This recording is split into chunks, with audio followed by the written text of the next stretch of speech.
Shubor nakaslem jong unongsan Hima. Ka Khimusniang SC ka Lahduh ha ka 17th Kiang Nangbah Memorial Trophy Super Division Football Tournament araja apunrio balapanya da ka West Jantia District Sports Association.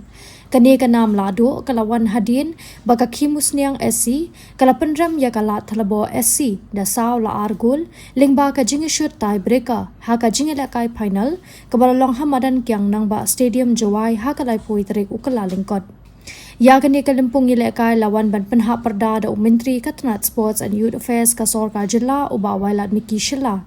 Ha ka jingedon lang usembut kongsan uba P Perngap u Assistant General Manager ka JCUB u District Sports Officer ka West Jantia Hills uba Krubok Pasa. Kinongkit kam ka WJDSA kentop nadu u Working President uba EMH Pasa u General Secretary uba Lamat u Lalu nalor kiwe. Hadin ka jingele akay lasami ki khusnam syaka kenhun Lahduh da ka song pisa ka basilak tingka bar ka kenhun ka bawan baar da sanpau hajar tingka ringkat ka certificate bat trophy nalor kata lasamru ya ka khusnam man of the match u reform pale na Khimusniang best goalkeeper da u yalamlang biam na la thalabo top scorer da u prime rose lamat na Demtring SC but player of the tournament da u Medi Frankie Poleng na Khimusniang.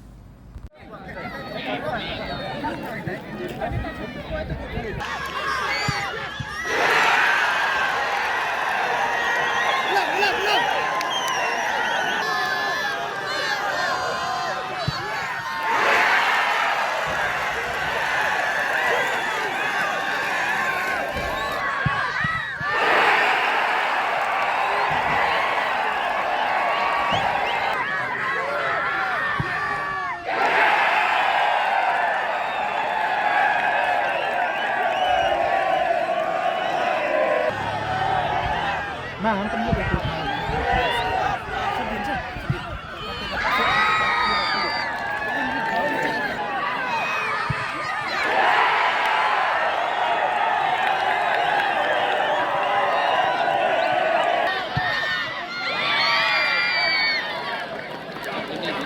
Boy, elam, come on.